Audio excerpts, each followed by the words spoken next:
Hello everyone. सो ये topic है आपका बीपीएससी मेंस के करंट अफेयर्स पर्सपेक्टिव से इम्पोर्टेंट है। करंट अफेयर्स है वो आपका जीएस पेपर वन में है।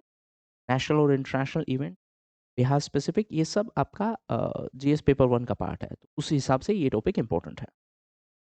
तो एक सिंप्लीफाइड सेंस में बजट 2025 ने ये प्रायोरिटीज बताई थी। उसके पीछे कारण क्या है कि हमारा विजन है विकसित भारत बनना है हमें।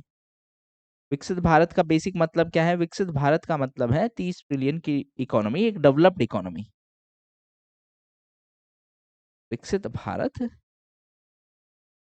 कब तक बनना है? बाई 2047। अच्छा, विकसित भारत जब मैं बोल रहा हूं तो उसका मतलब क्या है? सिंपलेस्ट सेंस में दो चीजें ध्यान में रखेंगे। 30 ट्रिलियन डॉलर की इकोनॉमी बनना है और हमारा per capita income, PCI, per capita income, वो कितना होना चाहिए? दैट शुड बी $18,000 पर पर्सन पर एनम, है ना। ये दो टारगेट आपको ध्यान में रखने हैं। 18,000, 18 ठीक। इसके लिए हमें इन चार चीजों पे ध्यान देना है एज पर बजट। एग्रीकल्चर, क्यों? क्योंकि वहां पे हमारा रफली 46% पॉपुलेशन है वो एग्रीकल्चर पे डिपेंडेंट है। एमएसएमई पे क्यों? क्योंकि ये लेबर इंटेंसिव है।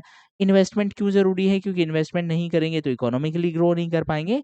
और हमें एक्सपोर्ट करना है। एक्सपोर्ट करने के लिए हमें ज़्यादा से ज़्यादा मार्केट चाहिए। मार्केट के लिए हम ट्रेड एग्रीमेंट साइन कर रहे हैं।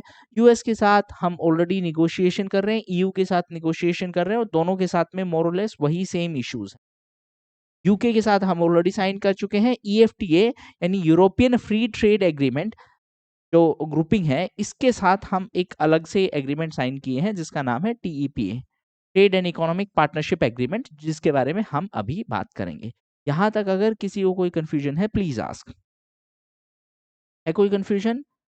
हाँ, पूछो, तब तक मैं आपको ईएफटीए वाला पार्ट भी कवर करवा देता हूँ। देखो, अगर ईएफटीए की बात करें ना, तो बेसिकली, है ना, इसमें हम चार कंट्रीज की बात करेंगे जिनके साथ में हमने एफटीए साइन किया है। उसका नाम क्या है? टेपा। टेपा का मतलब क्या है?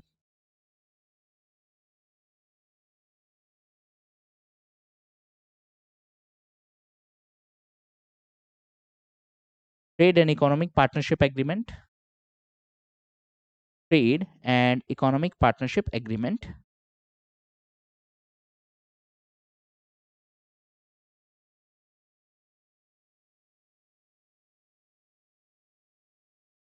जस्ट ए सेकेंड में।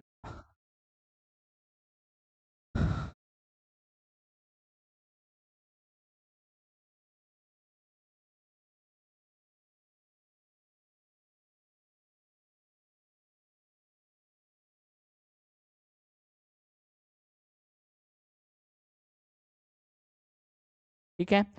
चार कंट्रीज हैं। स्विट्जरलैंड है, नॉर्वे है, आइसलैंड है और लिंकेस्टाइन है।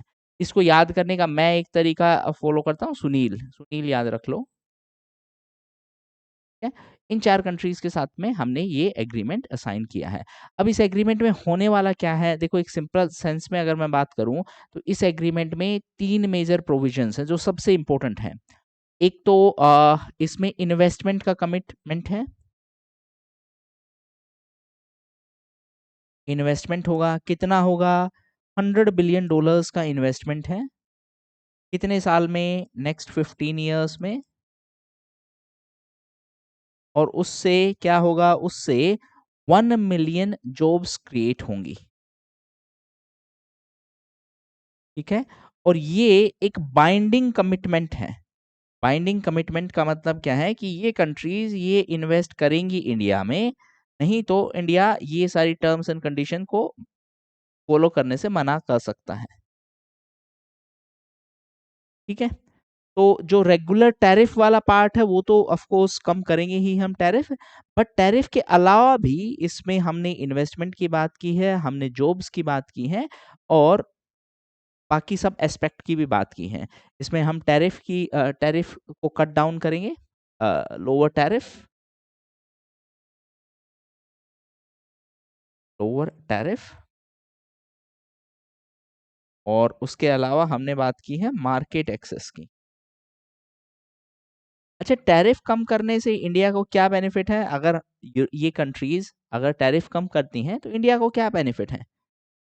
सुनील का फुल फॉर्म कुछ नहीं है, 4 कंट्रीज़ का नाम है, स्विट्ज़रलैंड है, नॉर्वे है, आइसलैंड है, लिंकनस्टाइन है।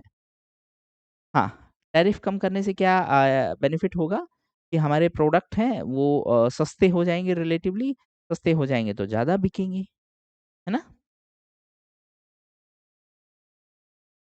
हुँ, ओके। तो अगर आपको complete BPSC mains syllabus cover करना है लाइव क्लासेस के थ्रू, तो आप एमएमपी प्रोग्राम जॉइन कर सकते हैं। डेमो लेक्चर अवेलेबल है, लिंक नीचे डिस्क्रिप्शन बॉक्स में। और क्लासेस में ही आंसर राइटिंग होगी, इमीडिएटली आपको आंसर का फीडबैक मिल जाए।